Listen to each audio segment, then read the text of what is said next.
We just didn't have it as a second reading because it was. Right, we want a motion. Yes. Okay.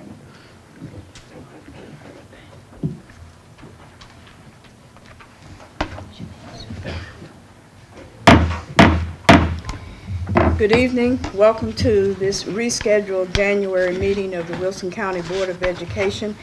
Members of the board, we do need to make a slight adjustment to the agenda. Under our good news presentation, we are removing the ABC Board Support for Our Schools item. We will move that we will recognize them at the February board meeting. And other than that, are there any changes or corrections that we need to make to the agenda?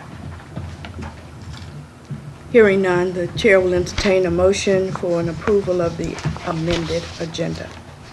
Madam Chair, Mrs. Powell, I move that we approve the amended agenda for tonight's meeting, January 22nd, 2018. Second. it has been moved and properly seconded that we approve the agenda as amended. Is there any discussion? Hearing none, all in favor of the motion, let it be known by the sign of aye. Aye. Those opposed, nay. Let the record reflect that the motion carries unanimously. We would ask Mrs. Powell if she would lead us in the Pledge of Allegiance to be followed by a moment of silence. I pledge allegiance to the flag of the United States of America and to the republic for which it stands, one nation, under God, indivisible, with liberty and justice for all.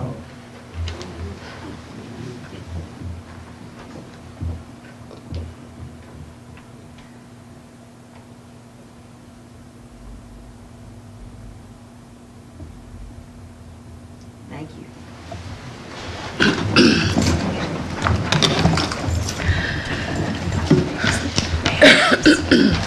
Members of the board, you have before you the minutes of the December 11, 2017 meeting. What is your pleasure in regard to the approval of these minutes?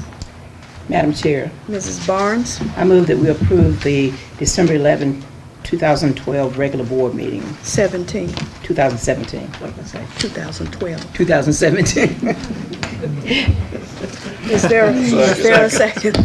It has been moved and properly seconded that the minutes of December 11, 2017 be approved. Is there any discussion? Hearing none, all in favor of the motion, let it be known by the sign of aye. Aye. Those opposed, nay. Let the record reflect that the motion carries unanimously. Before we get into the good news presentation, I would like to veer just one moment and ask Wilson County Schools Teacher of the Year, Amanda Evans, if she would come to the podium for a presentation. Good evening, board members. Good evening. My name is Amanda Evans, and I'm a fourth grade teacher at New Hope Elementary. I am also honored to serve as the Wilson County Schools Teacher of the Year. I want to thank each of you from the bottom of my heart for everything you do as members of the Board of Education. Each of you contribute so much to the board as individuals. All of you either have a background in education, have Wilson roots, or you raise children who graduated from our district. You each bring countless strengths to the table. Dr. Fitch, we thank you for serving on the board for more than 20 years and for your leadership as the board chair. You are a champion for children, a stickler for details, and always ask the necessary questions. It's true. Everyone who comes before the board tries to be prepared for every possible question that you might ask, and that's a good thing. Mr. Mercer, we appreciate all of the time you spend in our schools and the way you make everyone around you feel special and appreciated. You have never met a stranger and always have a kind word or a funny story. Students and staff look forward to your visits, the occasional magic trick, and the famous pies at Christmas. Mrs. Powell, we know that we can always count on you to volunteer for whatever we need help with in our schools. Your spirit of volunteerism inspires us all and shows how committed you are to our students and staff. We also applaud your dedication to our community, citizens with disabilities, your church, and your family. Mrs. Flynn, you are such a huge advocate for Wilson County Schools and willingly attribute your personal career success and the academic success of your own children to our school district. Your professionalism, calm demeanor, and dedication to students are valued and appreciated by all of us. Mrs. Boyette, your instructional knowledge and attention to detail have brought so much to the board. You remain focused on making sure that students are provided the very best education possible. We appreciate your service to our entire community and especially to the Rock Ridge area. Mr. Farmer, we thank you for your service and all the time you spend on the low ropes course with students and staff. Aside from sharing your educational knowledge as a board member, you also foster a spirit of teamwork based on trust. You are such an asset to our schools and the entire community. Mrs. Barnes, you are always the first to recognize colleagues, staff, and students for a job well done. You have high standards, an impeccable work ethic, and a heart that beats for children. We appreciate your sweet spirit and how you interact with others in a caring and professional way. Again, all of you have contributed so much to the board. But what is truly inspiring is the way you work together as a team. In every decision that is made, you come together to ensure that students remain at the forefront.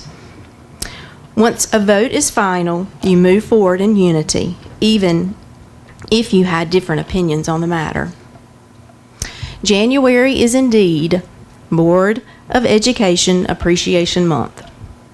But I wanted you to know that we appreciate you throughout the year. I have some items from my students. My students, they designed or came up with they worked together and made an acrostic. And I also want to present a framed picture to you from kindergarten students at Jones Elementary in Miss Boyce Insco's class.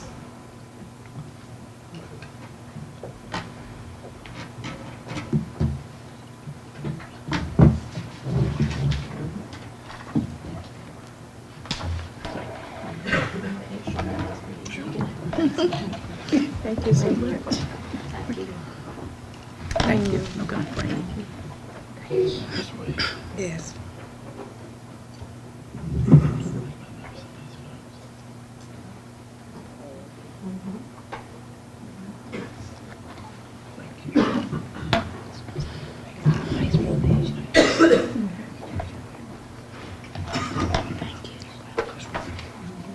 Thank you. Thank you. Love it. This is special. Again, thank you for all that you do for Wilson County Schools. Please join me in applauding our Board of Education.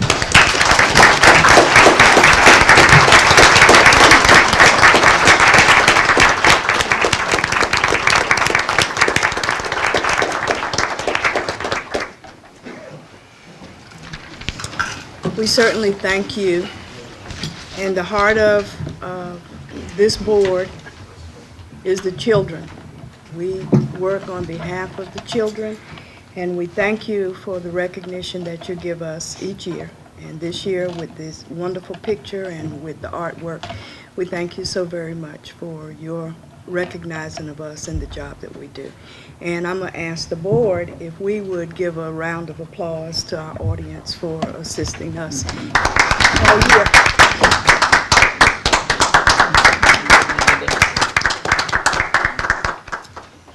Thank you.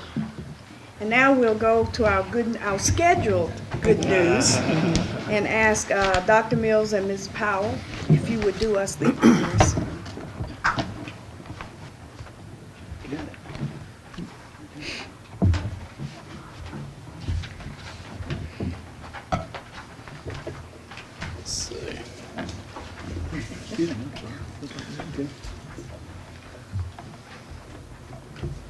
See at the back, Miss Maloney, if you would come on down.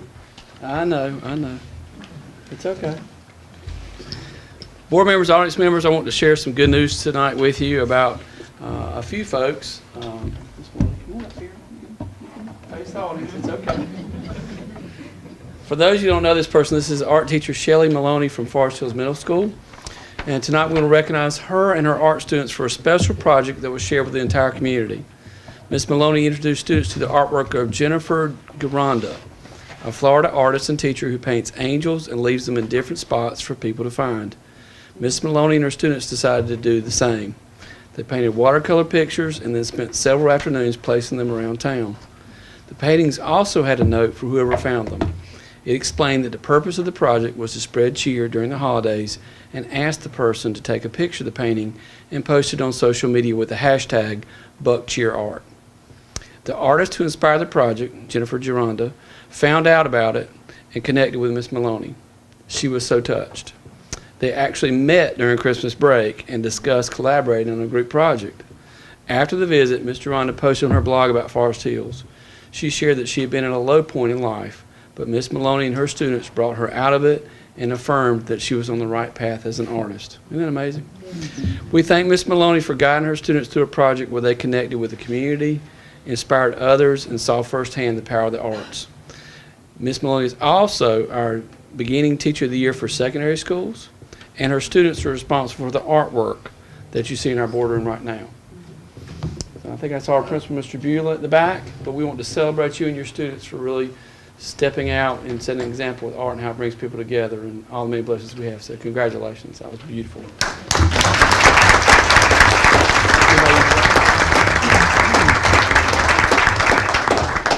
It's okay. That's my student. They did a phenomenal Okay. job. Well, then tell them. I don't think they're in here. That's okay. Tell me anyway. But my students did an amazing job.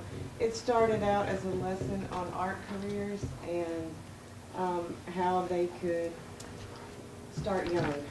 Middle school's not too young to start, and as I taught them through most of the artists that we studied, they started as young as high school. And the lesson truly blossomed from there. Jennifer Gironda was a friend of a friend. Kelly Williams actually teaches in Nash Rocky Mount schools, and she told me about her. And when I read Jennifer's story, I couldn't help but think, man, what a way to give back to the community. And it kind of blossomed from there. My kids jumped on board with both feet, and they gave it all they had. And I mean, their parents, everybody had to go out of their way to really spread love in the community. And when I heard all that, I thought, you know what, I've got to go tell Jennifer this. So her sorority sister told me where she was, and I drove 2.5 hours to Pinehurst to go meet her. And so from there, a friendship has blossomed, and we're going to work on a community project that's going to stretch from here to Florida. That's all right. Thanks. Good deal.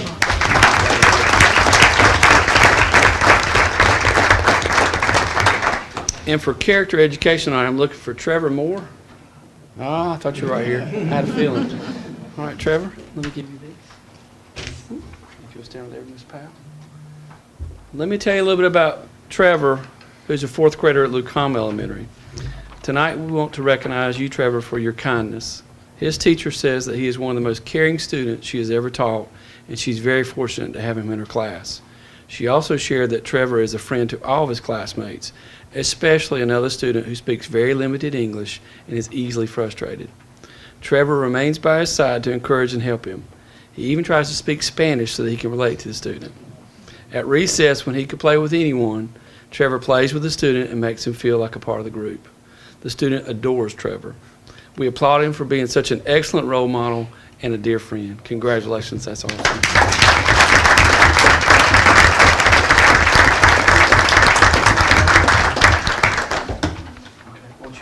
With you tonight. No, we're glad to have you here tonight too.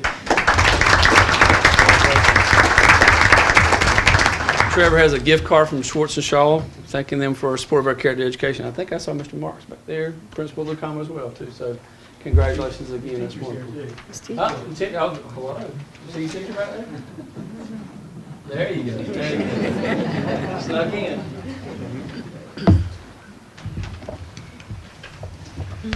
It is always so good to have the good news that comes before us each and every month. And we thank each and every one of you. If Trevor and anybody else needs to leave, at this point, we'll take a quick break, let you depart. Otherwise, we will be moving on with the agenda. Next is the chairman's report. I would like to take this opportunity, it's belated, but to wish everybody a happy new year. The year has started off with a bang.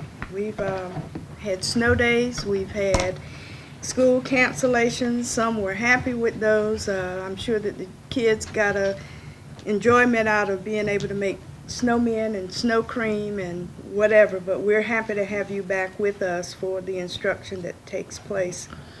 I'd like to take this opportunity to thank the staff for the timeliness and the decisions made to keep the Wilson Schools family safe during this inclement weather that we've had. And just think, we're only in January. We still have February and whatever to go, but we're hopeful that the rest of our time is not filled with snow and ice. I'd like to offer a thank you to the county commissioners for their support. At a previous meeting, we did a resolution in regard to the K-3 class size issues, and the county commissioners have picked up on that and done their own resolution that they sent forward to the School Boards Association and to our delegations in Raleigh. And we thank them for supporting us in our need with our classes. We have smart cookies in January. Mr. Mercer agreed to attend at Lee Woodard on the 24th, so that's on Thursday. We do need volunteers for February the 6th and February the 21st. For February the 6th, it's at Lucama Elementary in Ms. Leslie Pittman's class at 2 p.m. And on February 21st, it's at Stantonsburg Elementary in Sandy Webb's class, again at 2 p.m. Do we have any volunteers for February 6th and February 21st? Madam Chair, Mrs. Powell. I'll take February the 21st at Stanford Elementary. All right, Mrs. Powell for February 21st at Stantonsburg. Any takers for Lucama on February the 6th? Question, you're saying the 6th, but this calendar says the 7th, is that right? So, Are my dates in error, Amber? I can't do the 6th, but if it's the 7th, I can do it. Okay. It is the Okay. 7th, so we will correct that, and that's February the 7th at Lucama, and you are available, Ms. Boyette? All right. And Amber was February 21st, correct? Okay. So we do have those, and that will end the chairman's report for this evening, and it's now superintendent's report. Dr. Mills. Madam Chair, I will piggyback on Dr. Phillips's last board meeting. We came back from a nice break, and you know it's weird in the South when people say, I'm tired of seeing snow. But that's kind of where we are. This may be the first full week of school we've had since well before Christmas. So we're fingers are crossed that no one does any snow dances between now and Friday. We have days to the good, and I think the curriculum committee is going to share a little bit about that later on, so I won't get into the calendar information. I would like to say that we continue to work with, and the information even changed between what we submitted to the board and our meeting, because we had snow days in between for the next rescheduled meeting. But we continue to work on how to make up this time for our students and our staff. Weather decisions are never easy. There's no perfect science to it. But I want to personally thank Gordon Dino and the folks at the Wilson County Emergency Services Department, because they're out there checking roads along with our staff, and they're very comprehensive and very conscientious about helping us make decisions that focus on the safety of our students and our families. And they're never easy, but it is certainly a whole lot easier to make the best decision with the information you have when you have folks like Gordon and his staff helping us. Superintendents and other school districts and I talk as well, and that's also a way to coordinate. But I would also like to thank our bus drivers for the extra work they have to do when the weather's really bad, because they're out there much earlier and they take good care of our students and getting them there every day, but especially on those days. And our maintenance staff are doing an amazing job to turn around our buildings and get those clear. We're typically not built for 3 to 5 inches of snow and 3 degrees for multiple periods of time. So all the prep work went a long way to us getting back to school quicker, for our folks to get back to work quicker, and for folks to be safe. So I want to thank them. We're still discussing the K-3 class size requirements with legislators. We talked about this at our last board meeting and sent our resolution to state. Along with what Dr. Phipps said, I wanted to thank the county commissioners for reaching out of their own accord to submit a similar resolution. That's not every community that can say that, and that means a great deal to the issues we're facing and a great deal to all the citizens, and especially the families and students of our school system. So thank you for their support. Again, that stands out. We know smaller class sizes are important, but we have to have time to make those adjustments, and we're working with that. As we speak, I had a meeting with Representative Susan Martin recently about this issue, and as well as her work in the House. The Senate's also working. Our RESA meeting group, Central Carolina, met with a group of legislators in January and shared this issue as well as other legislative concerns. So it's among school districts all in our area as well as across the state are facing some of the same issues with class size. So we're hoping that conversation will help us get to a great decision for all of our students. I want to thank BB&T for their continued support of our schools through the Lighthouse projects. Schools have sent in wish lists for projects, and we're hoping some of those will be selected. Past projects have included Operation Backpack Drive and other things, so grant funds and those kind of cooperative events are really important for our teachers. Just to share a few upcoming events with you, to remind you with your calendars, with all the calendar changes with the inclement weather. Members of the Wilson Education Partnership Board of Directors have adopted Hearn Elementary School, and they're going to be out there tomorrow to serve lunch to the staff. And they've also collected tons of composition books for students, so they'll be out there tomorrow. What time, Dr. Miller? I think it begins sometime mid-morning around lunch. I think they can take all the help they can get as they begin to get things in place and do that. 6th through 10th graders, a call went out tonight about those interested in the International Baccalaureate program at Fike High School. There's an informational session on January 25th at 6:30. So students and their parents that want to learn more about that. Deb Rogers at Fike High School is the contact for that, and I think that call went out. This weekend at the Wilson Community College, it's the school systems and the community college's Career and College Showcase. It's from 9 to noon in the Eagle Center. It's free admission, open to the public, and we encourage all of our school families to attend and learn about the high school career and technical course offerings, which you hear about CTE courses, as well as local employers will be there to talk about technical and vocational careers. You know, this is an ongoing topic across the state, so it's a really great event for folks to get out and learn more about what's going on. And students can also enter to win a free college class, so nothing wrong with that either. To get back to the work at hand, though, we do need to stick back in our list of things to do as a board, that start discussing when we'd like to begin the process of revising our district policies. I know that's something you want to get started with, and with the weather and everything else that's delayed us. And then 2 final things I just want to share with you, that I'm working on beginnings of a strategic plan to bring back to the board and share information with you where we're focusing on some other focus areas for us as we've had time to look through some things and spend some time together in the school system, and as well as an organizational chart and revisions as we move ahead. I wanted to share some of the initial thoughts on that and where we're headed.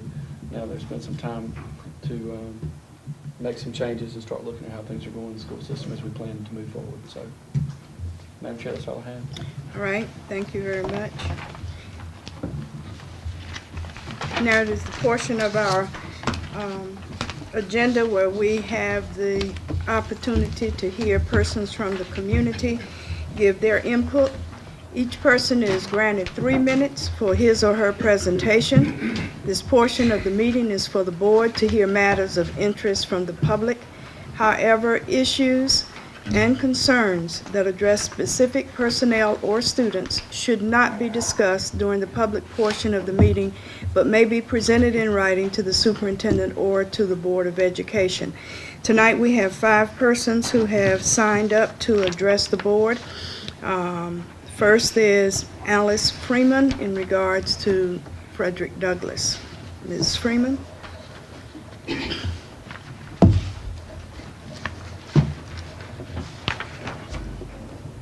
Thank you, Madam Chair, members of the board, Dr. Lane. It is ironic that on this night, the Wilson County Public Library is showing the film Hidden Figures, based on a book of the same title by Margot Lee Shetterly, a book about the contributions to the NASA space program by African American women. It is ironic because one of the first 4 women hired by Langley to work on this project was Christine Barnes Ritchie, a 1950 graduate of Frederick Douglass. A 1950 graduate, but here tonight to show their support with others, is Mrs. Arlene Sneed, soon to be 92 years old, a 1944 graduate of Frederick Douglass. Arlene, just wave. A 1944 graduate and teacher of everybody in here, just about, is Mrs. Amanda Cameron, a 1943. Ms. Cameron is 92 years old. Looks good. We also have many others in our group. We've got County Commissioner Leslie Atkinson, a 1966 graduate of 68. Oh, excuse me. Okay. All right, that didn't take part of my 3 minutes, Leslie. Okay. We also have people who are so concerned about this issue. We have Dr. Earlene Armstrong, who is retired associate professor of entomology from the University of Maryland, College Park. She came in to be here with us tonight to show her support. And all of our Frederick Douglass people who are here to support us. And of course, the big guy himself is here. And that is, of course, Mr. Bill Myers, who first came to Frederick Douglass in 1958? 57. Oh. As the band director, choir director, music teacher. He was only going to stay here a year. Well, we all see how that turned out. We are so proud of our Frederick Douglass family and the contributions that we have made to the Elm City and the Wilson communities. We encourage you, we hope that you will consider our request to rename Elm City Elementary to Frederick Douglass High School. I'm sorry, Frederick Douglass Elementary. Bill? I'm sorry, Madam Chair.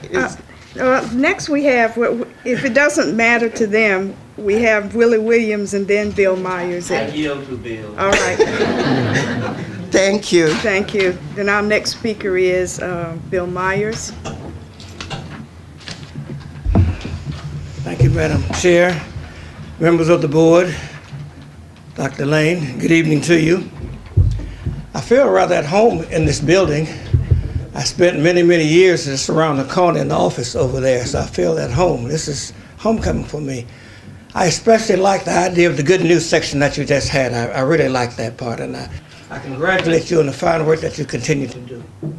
I'm here merely to say that I endorse this idea. I think it's a terrific idea. I've had time to reflect on it, and I've had so many emotions about it. I've gone all the way back to the year 1619, when people were brought to this country and enslaved. until year 1863 with the signing of the Emancipation Proclamation and the ending of the Civil War in 1865. I reflect on Ferguson versus Plexi in 1896, and they said the schools are separate but had to be equal. And then the Rosenwald schools that were built in this area. And then finally in 1929, the building of a school in Elm City and named for a very great person, Frederick Douglass. See, there were 3 school districts back then: Elm City, Wilson City, and Wilson County. So Elm City decided to change the name of the school in the late 60s. This group that you see out here this evening has done so much to keep that name alive. I can't tell you how proud I am of these students. I mean, we have people who have been the first to do some things in this county. The next speaker you're going to hear was actually the first black police chief in this county in here. We have assistant city managers. We have persons with PhD degrees who have come from Frederick Douglass. So I think it would be in order that you reflect on that, remembering all those things and the history of these things, and say that you completely endorse this idea. I do 100%. Thank you for the opportunity. Thank you. Mr. Williams? It's all been said. All right. The next 2 speakers, we have Jennifer Harrison regarding Spanish immersion.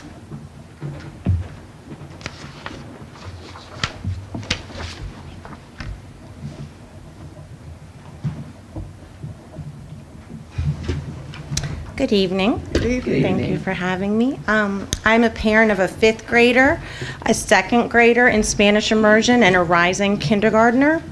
We moved this year from our home school of Wells Elementary to Elm City Elementary, which we would be thrilled to call Frederick Douglass Elementary.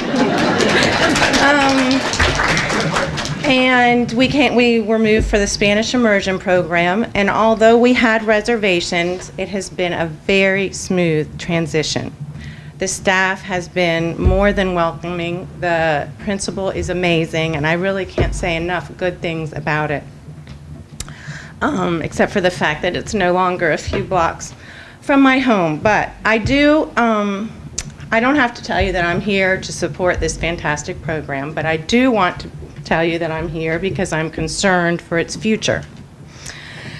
It is that time of year when parents are starting to sign their rising kindergartners up for kindergarten, and there has been no mention of Spanish immersion, much like last year.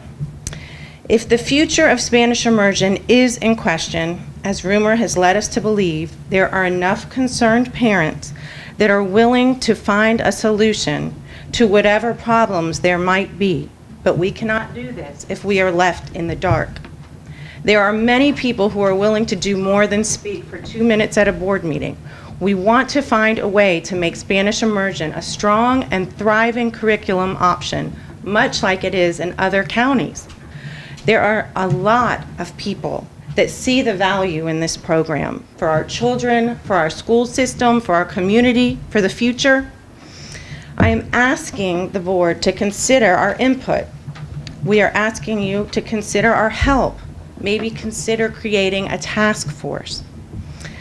I have spoken to many parents who are willing and able to do what it takes to see Spanish immersion succeed. And where there is a well, there is always a way. Thank you. Thank you very much, Ms. Harrison. And our last speaker for the evening is Mr. Scott Hanchett.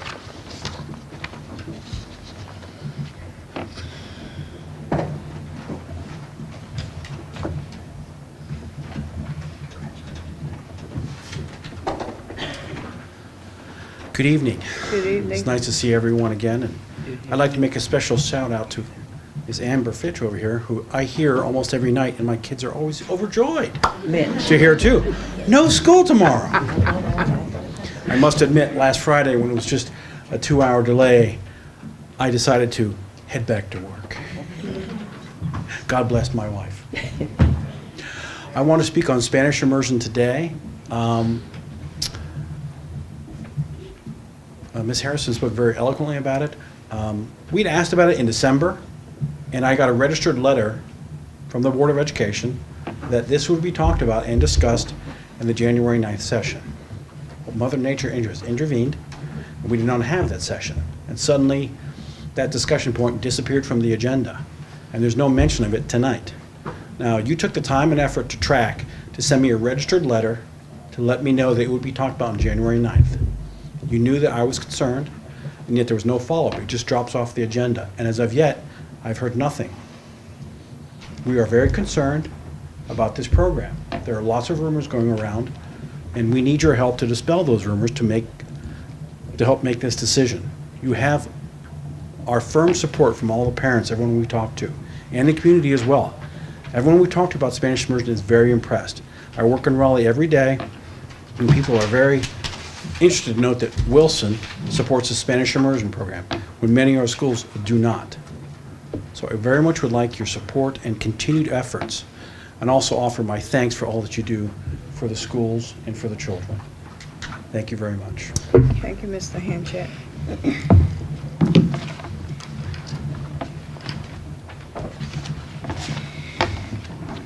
Members of the board, as you are aware, we have actions that can be taken. You can direct the chairman to respond to the concern on behalf of the board.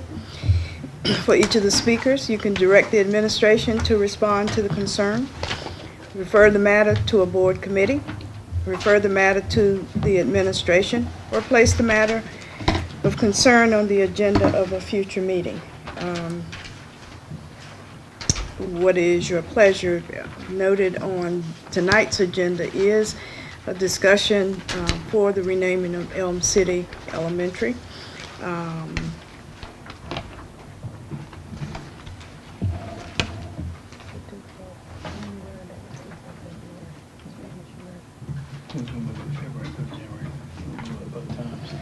Because of the weather concerns and constraints and school not being in session and staff not being available, apologies for the error with the January 9th, but Spanish immersion will be on the agenda for the February board meeting.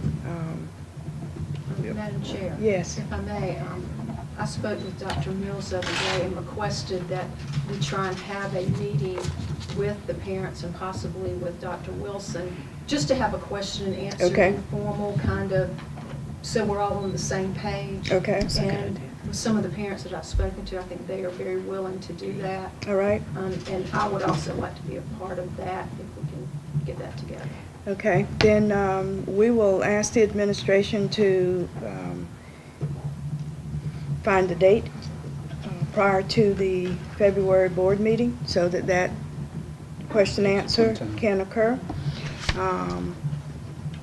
And that very much is positive in keeping with the cancellation of it if the letter had gone out indicating that it would be on the January agenda.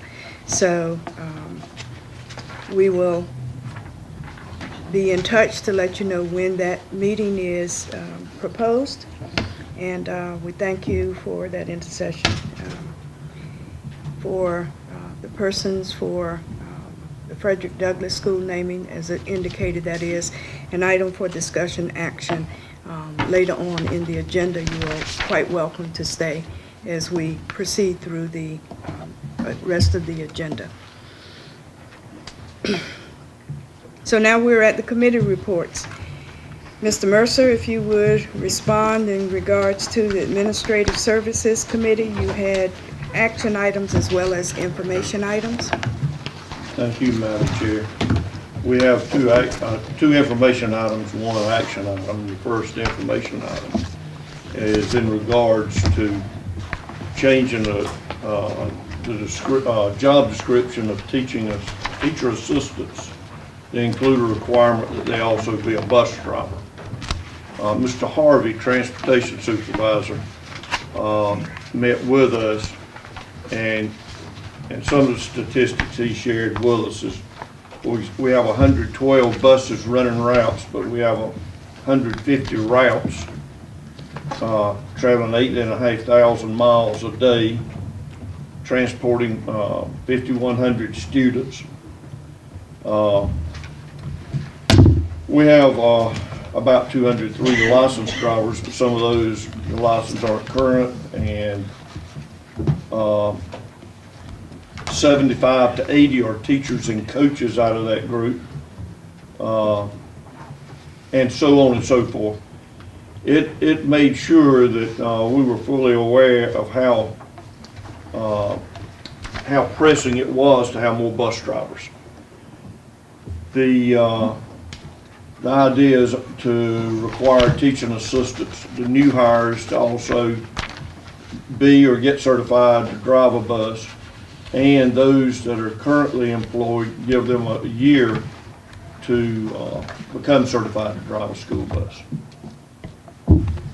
In the discussion, it also was made clear that those that are employed, if they have a legitimate disability or medical reason not to drive a bus, that would be taken into consideration.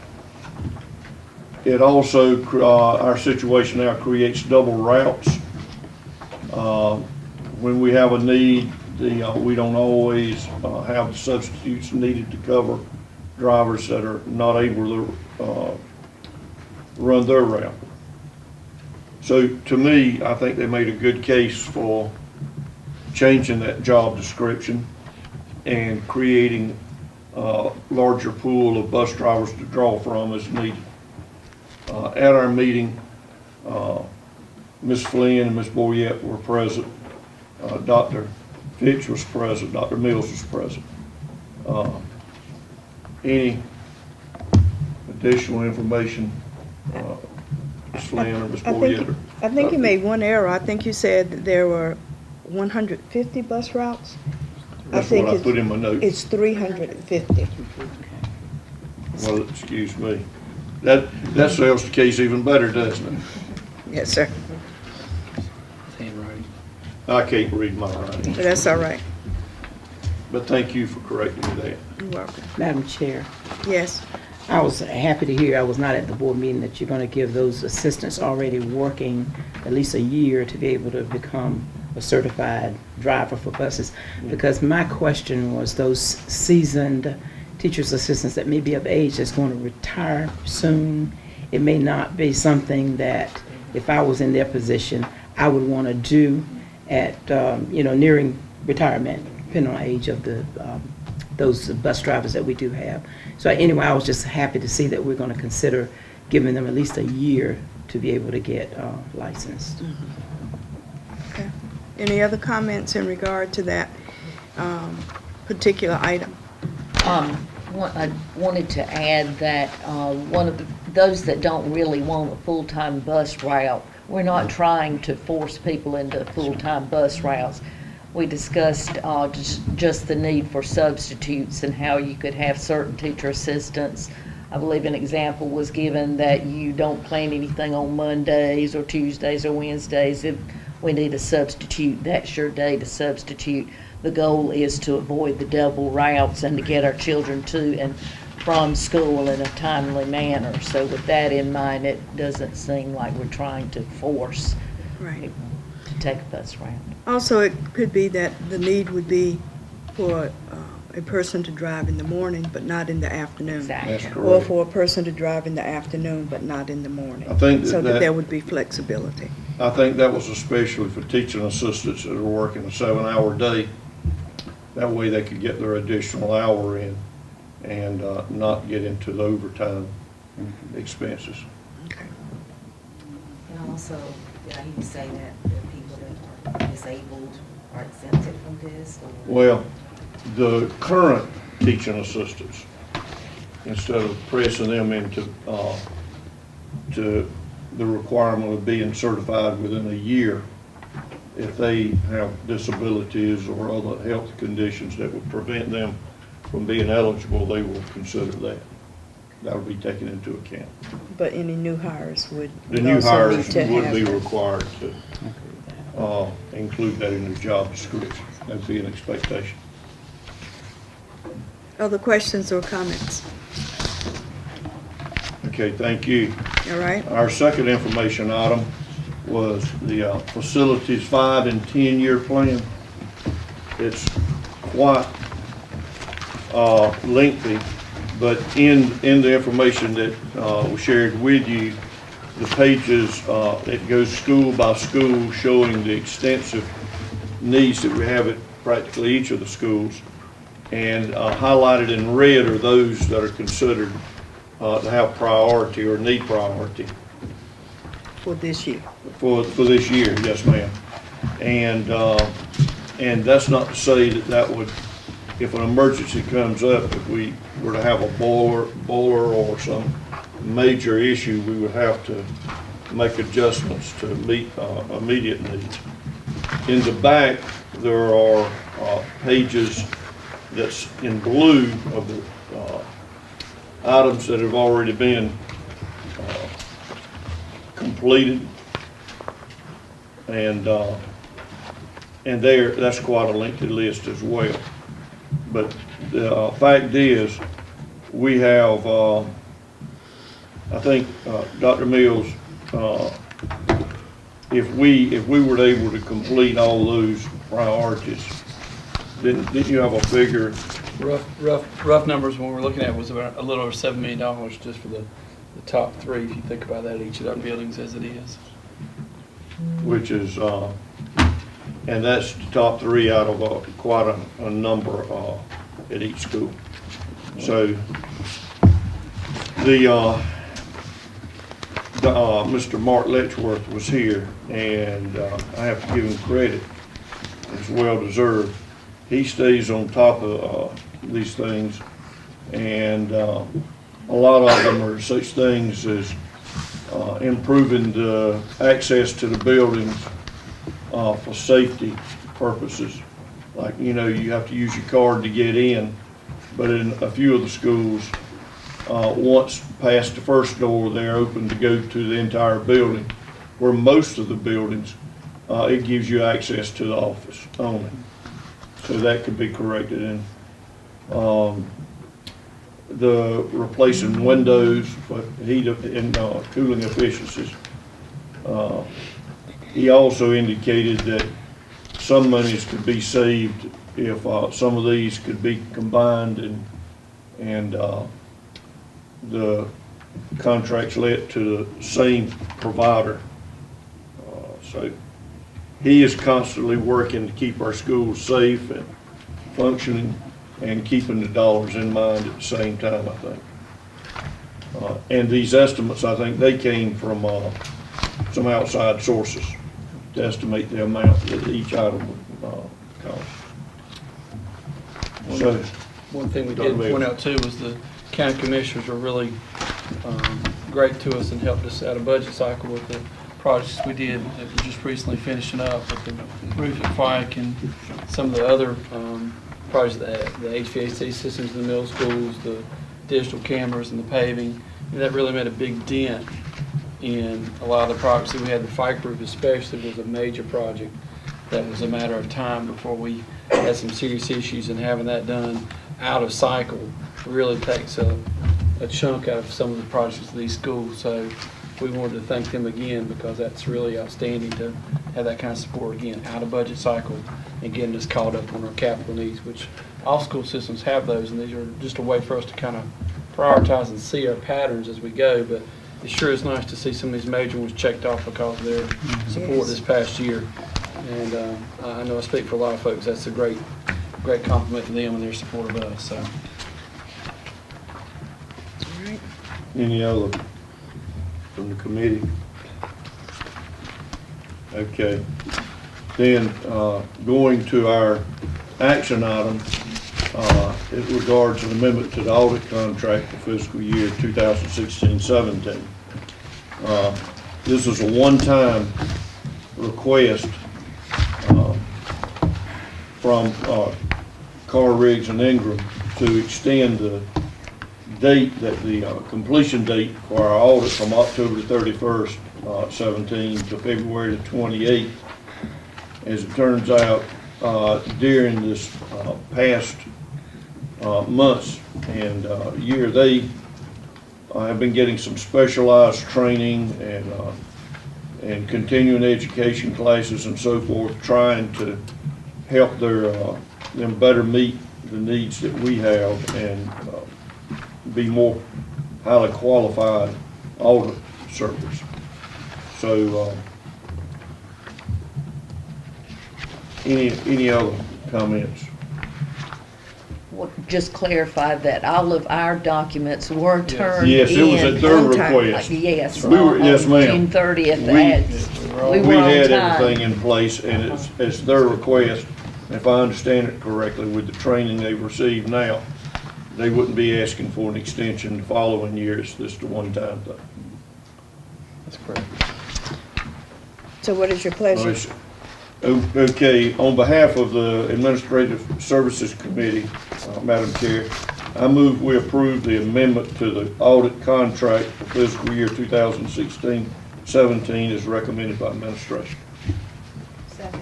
It has been moved and properly seconded that we approve the amendment to the audit contract for fiscal year 2016-2017 as presented by the administration. Is there any discussion?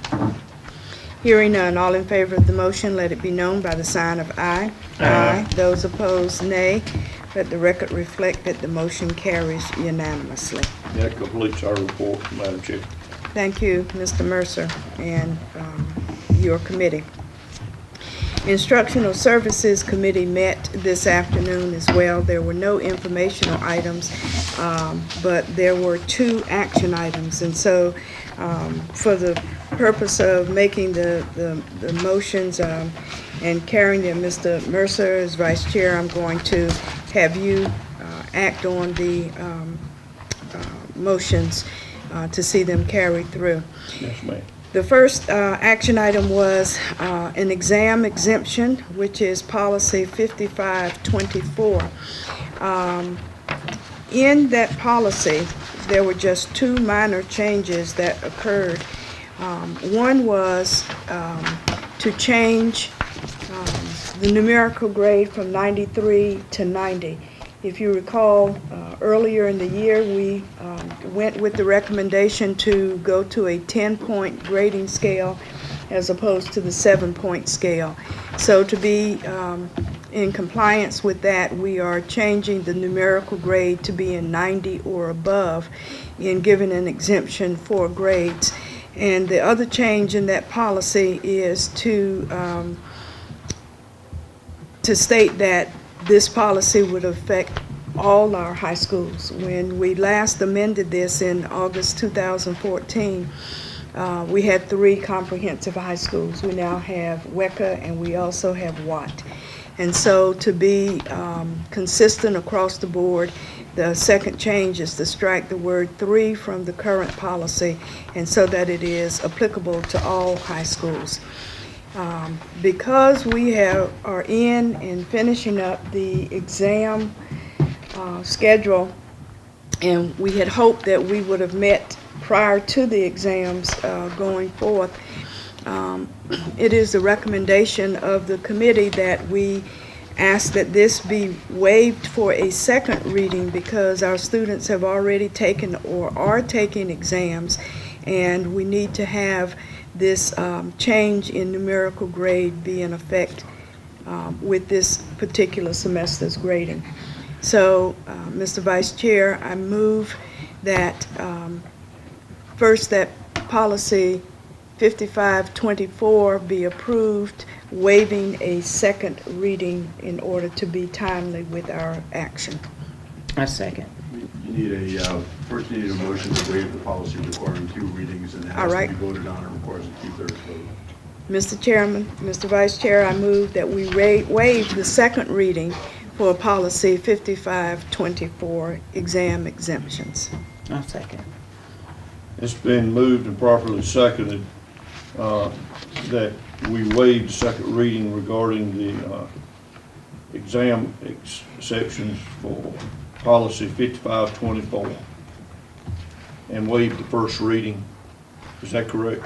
Yes, it's approve on second reading tonight. That requires a 2/3 vote. Approve on the first reading. We're waiving the second. Waiving the first reading. And so approve it as the second, okay. That was my motion. That was my motion and your action, so you want to carry that? The, You need to vote on that now. okay. Any further discussion? All in favor, aye? Aye. All opposed? It's unanimous. Okay, Madam Chair. Now you need a motion to approve the policy. All right. Mr. Vice Chair, Yes, ma'am. I move that we approve the exam exemption for of policy 5524. I will second. It's been moved and properly seconded that we approve the exam exemptions of policy 5524. Any further discussion? All in favor, aye? Aye. Opposed? It passes unanimously. Thank you. Yes, The ma'am. second action item is the revision of our 2017-2018 traditional and early college calendars. Due to the inclement weather that we have had, we are in need of making changes to our calendars. On the early college calendar, January 4th, 5th, and the 8th have been removed, and May 29th, 30th, and 31st are being added as work days. The revised early college calendar changes the week of March 4th to an instructional week, and the week of March 12th to a work day, and 4 annual leave days to correspond with the community college's spring break. Also, we have on the traditional calendar January 4th, which will become an annual leave day. January 5th and 8th will be removed from the calendar. June 13th, 14th, and 15th will be added as work days. And January 19th and today's date, January 22nd and March the 23rd, will change from work days to instructional days for students. You have the revised calendar in front of you, and it is the recommendation of the administration that we adopt the revised calendars. Therefore, Mr. Vice Chair, Yes, ma'am. I move that we approve the revised 2017-2018 traditional and early college calendars as presented by the administration. It's been moved and properly seconded that the board approve the revised calendars of 2017-18, including traditional and early college calendars as recommended by administration. Any further discussion? All in favor, aye? Aye. Opposed? It passes unanimously. Madam Chair. Thank you. Next is our Human Resource Services Committee. Mr. Farmer, you have 2 informational items. Madam Chairman, Yes. the Human Resources Service Committee met this afternoon. In attendance, Ms. Boyette, Ms. Barnes, and Dr. Fitch. Mr. Davis presented 2 informational items. First one was teacher contract policy process with 4 options we had to consider. And the second was the 3rd grade reading, 4th, 5th grade reading, 4th through 8th grade math, AP, IB, and CTE teacher bonuses. More information will come next meeting, and we will have a formal action on that. And Madam Chairman, that completes my report. Okay, at this point. Next is the discussion action item, which calls for the renaming of Elm City Elementary School. Dr. Mills? Board members, I have some information for you as handouts regarding name change as you begin your discussion.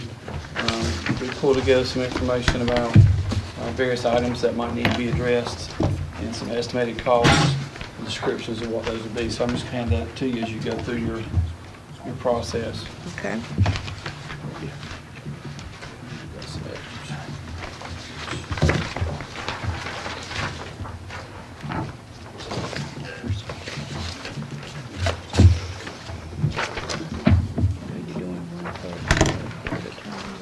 Have extras. Pass them Ms. Boyette, would you give that to the board attorney? He's an extra. An extra. Okay. Ms. Barnes had the extras. Okay.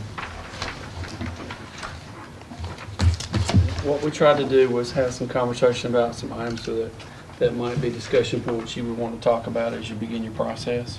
Okay. So I can just go through that list with you real quick, and you can see issues with questions or costs. But these are, I don't think you can ever come up with a complete list of everything, but these are kind of the general items that we came up with in discussion with the principal. Ms. Spencer's here tonight, our maintenance director, and others looking at some things that might need to be on our list of things to do as we talk about any kind of name change for any school. So some of the items, just to give you a quick overview for the folks in the audience too, is that you have the school sign out front of the school, looking at the marquee. You've got items such as letterhead and envelopes and notepads, and we've got some estimated costs for those. Business cards.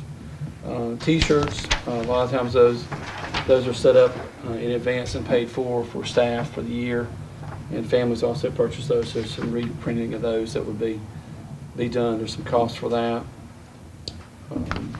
From a kind of school day-to-day operational items, checks, receipts, and deposit stamps, PTO checks and deposit slips, some general housekeeping kinds of things for the most part, with the exception of the school sign and the marquee are really the only kind of capital kind of things if you think about it. And then on the back you got some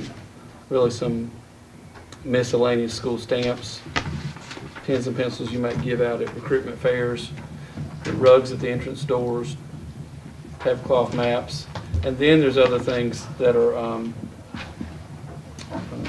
specific to their school, materials created for the job fair, back to school fair, PBIS matrix, which is laminated posters they've had done with school names, some of the PBIS things they hand out from the print shop. Many of these items are done in the print shop or through existing contracts. There are some things we would have to do that are just the cost of changing anything in a school, as well as changing a name or naming a school. You've got to update in the school name address file at the state level. We would have to change things in our electronic databases, point-of-sale systems for child nutrition, mail servers and things. We tried to list some of those things. Those are kind of general things, but just in estimating those items where we are, and again, these are looking at everything we could kind of put together. The total cost we came up with was just a little over $11,000. Again, these are not exact sciences when you're talking about signage and marquees. If you have to do any painting or touching up, or perhaps there's electrical, there's other things you can do, but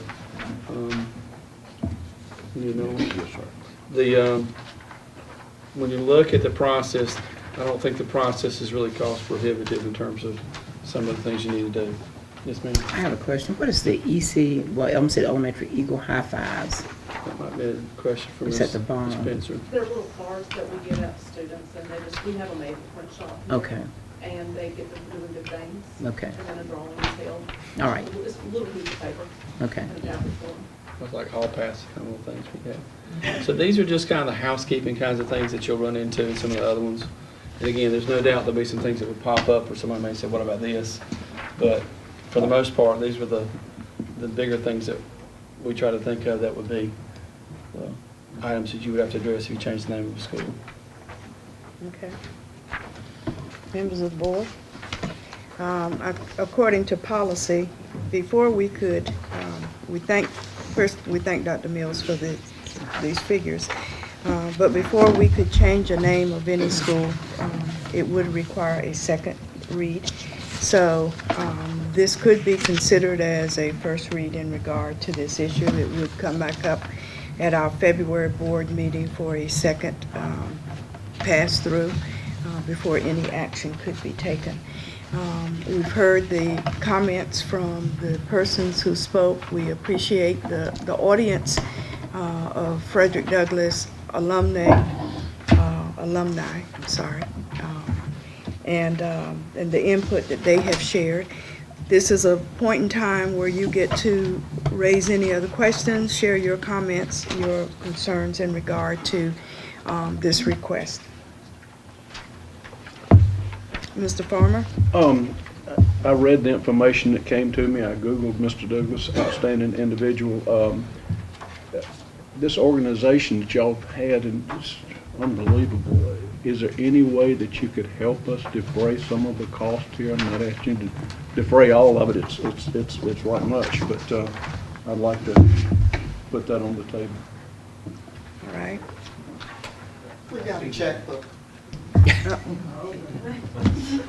All right, Ms. Freeman answered that question. She said, we have a checkbook in response to Mr. Farmer's request for assistance in defraying costs. Any other comments or questions? I have a comment. Obviously, I didn't go to Frederick Douglass, but I did go to Elm City Elementary when it first became Elm City Elementary, so I'll date myself. That was 49 years ago. And went there from 2nd through 8th grade. So I guess my question too is, it's been Elm City Elementary for 49 years. Why now to change the name? I'll be glad to entertain it. This is not our first request. We requested in the 70s. As a matter of fact, we have also requested before Toys Not was named Toys Not. We requested that it be named Robert A. Johnson after our principal. We were told at that time that no schools in the county would be named after people. It was right after that they named James B. Hunt and Edgar T. Bedingfield. We have been 2 or 3 times through the years. We just feel it's time. We have worked for this. We support Elm City Elementary and Elm City High School. We support the community, and we support Wilson. So the request coming before us was, as responded to, is not new. We were not on the board, and that was prior to our time. It was in the process of the integration of schools that the names were changed. Through that process, Samuel Vick was no longer a school. Charles H. Darden became a 10th grade, no longer a high school. And it seems that Frederick Douglass lost its identity entirely. Darden, Booker Washington over at Rocky Mountain. well, So we did can't, Epps at Greenville. in most places, Right. yes.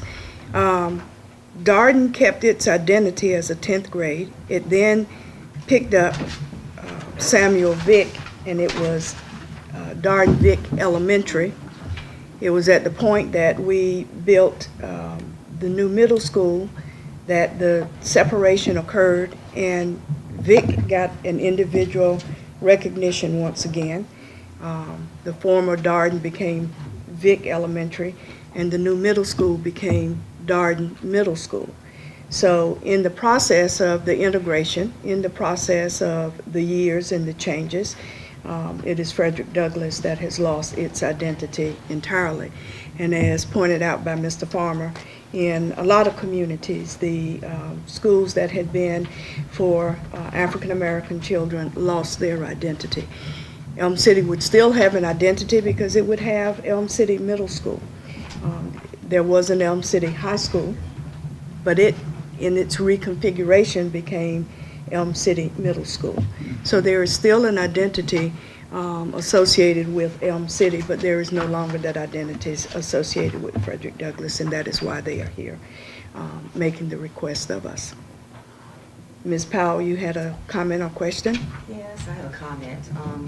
The packet, which I appreciate you giving us, Frederick Douglass, it was named actually for 30 years, I think, because it was in 1939 that it was opened, and then 1969 is when the name was actually changed to Elm City Elementary. So it was so named for 30 years. And as Mr. Farmer said, thinking about the history of Frederick Douglass is an abolitionist, and I appreciate Mr. Meyer's history lesson. I love the history part of it. He's an abolitionist. He was a founder, North Star newspaper. He also he believed in legal emancipation and also fought for spiritual emancipation for all races. So he stood for a lot of different things, and he fought up until even he had a heart attack and died at the age of 77. He still fought up until then, still gave speeches. He was so named Bailey. It was Frederick Bailey instead of Frederick Douglass. That was his name that he had when he was born. And I'm actually a descendant of Frederick Douglass on the Bailey line. So this was something even before I even heard about Frederick Douglass, I didn't realize that I was a descendant of his. And he actually stood for something that was really important for all of us. And I really appreciate the fact that you all went to, it's kind of like a renaming. It's not so naming it, but renaming it, going back to what it was originally named.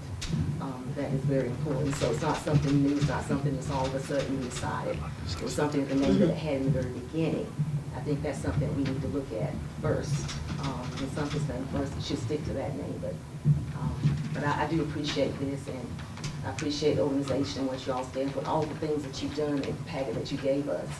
I'm really impressed by that, and I want you to continue helping our schools and doing all that you can do. So thank you. Mr. Farmer? You could vote on this and it wouldn't violate the nepotism policy.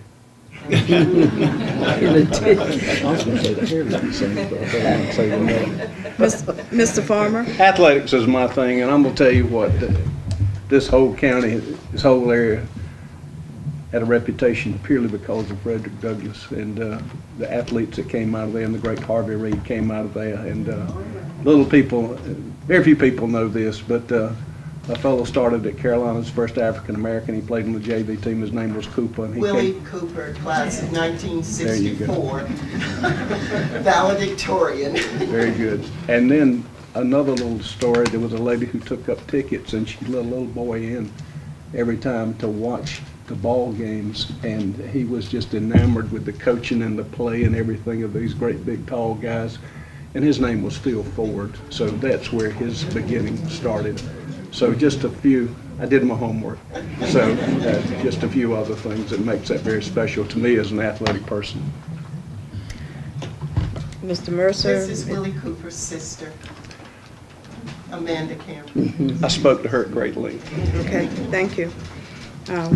Mrs. Barnes, Mr. Mercer, Mrs. Boyette, comments? I would like to say, I would like to thank this group for coming in such a large number in support of the renaming. And just by Ms. Freeman's visit last time, it gave me great cause to do a lot of reading. So I brushed up on my history on Frederick Douglass. And I also looked for information on the schools that retained their names. And I could not help but think this has been a long time coming. And as an African American and knowing African American history and having been a product of Darden High School, it would be a dream of mine had that been able to keep its name. However, it was not able to keep its name. So it would be my great honor to vote favorably when the time comes to have that school take back its, I guess, legacy and heritage and be renamed. Ms. Boyette, Mr. Mercer? I would just like to say I would like to see us move forward Okay. with this. Madam Chair, Mr. Mercer? I hope I can say this correctly because I very much respect the effort that's gone into this effort of yours. And I think to sum up what I'm saying, I'd like for it to go beyond an effort of the African American community and be our effort as a total group. And if we're going to do this, I think it should be for everybody. And I hope I said that correctly. You did. Thank you, ma'am. Any other comments? I have a question. Yes, ma'am. Will also the county commissioners, also with the amount of $11,000, will they also possibly help? I can't answer for the county commissioners at this Oh, point. we've We got can somebody always- with a checkbook in the We room. can always ask, but they've already, she was quick on the draw with that, so In regard to. excuse me, Mr. Williams? would you like to add something to the discussion? Yes, and I thought I raised my hand. I do. I would just like to say, I am the president of the National Association. And we have not only given money to the schools as indicated each year, but we give out from $10,000 to $15,000 scholarships each year, every year. And we have 15 private families who give $1,000 for a scholarship. And not only do we have scholarship money, we have money. And if it's money, you get money. We think it's time that we get the change made, and so please don't let money be a factor. Thank you.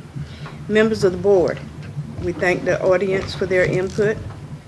Members of the board, as you know by policy, this requires a discussion or carry over to a second meeting. We also know that this will require, according to board policy, a unanimous vote.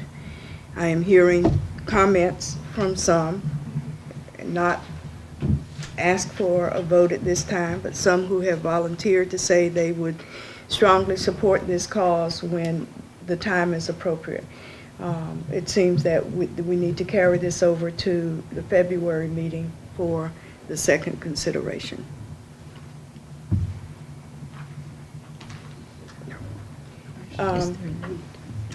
The comments came to us as a request. This is we said we would put it on an agenda for a future meeting for discussion.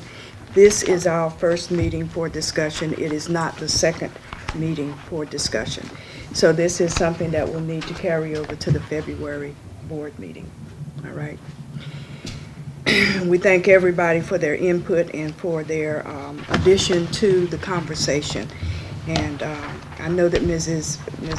Freeman was chomping at the bit, but if I am incorrect in anticipating her, my belief was that she was going to say, but we discussed this when I brought it forward. It was not the discussion, it was added to the agenda, and this is the second. Okay. So we need to move on with the next item on our agenda, so we will take this to Mr. Farmer. Yes, Madam Chairman. Yes, sir. I move the Wilson County Board of Education go into closed session to consider confidential personnel matters as provided in North Carolina General Statutes 143-318.11, A1 and 6, and 115C, 319 through 321 to consult with the Board of Education attorney and preserve the attorney-client privilege as provided in North Carolina General Statute 143 through 318.11A3, and to consider the pending cases of MB versus the Wilson County Board of Education. Is there a second? I second.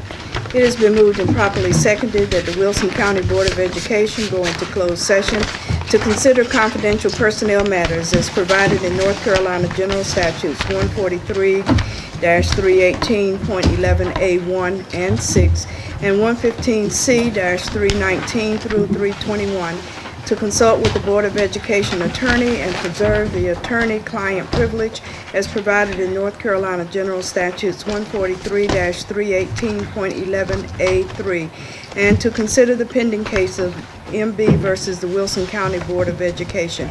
Is there any discussion? Hearing none, all in favor of the motion, let it be known by the sign of aye. Aye. Those opposed, nay. Let the record reflect that the motion carries unanimously. We are now adjourned to closed session.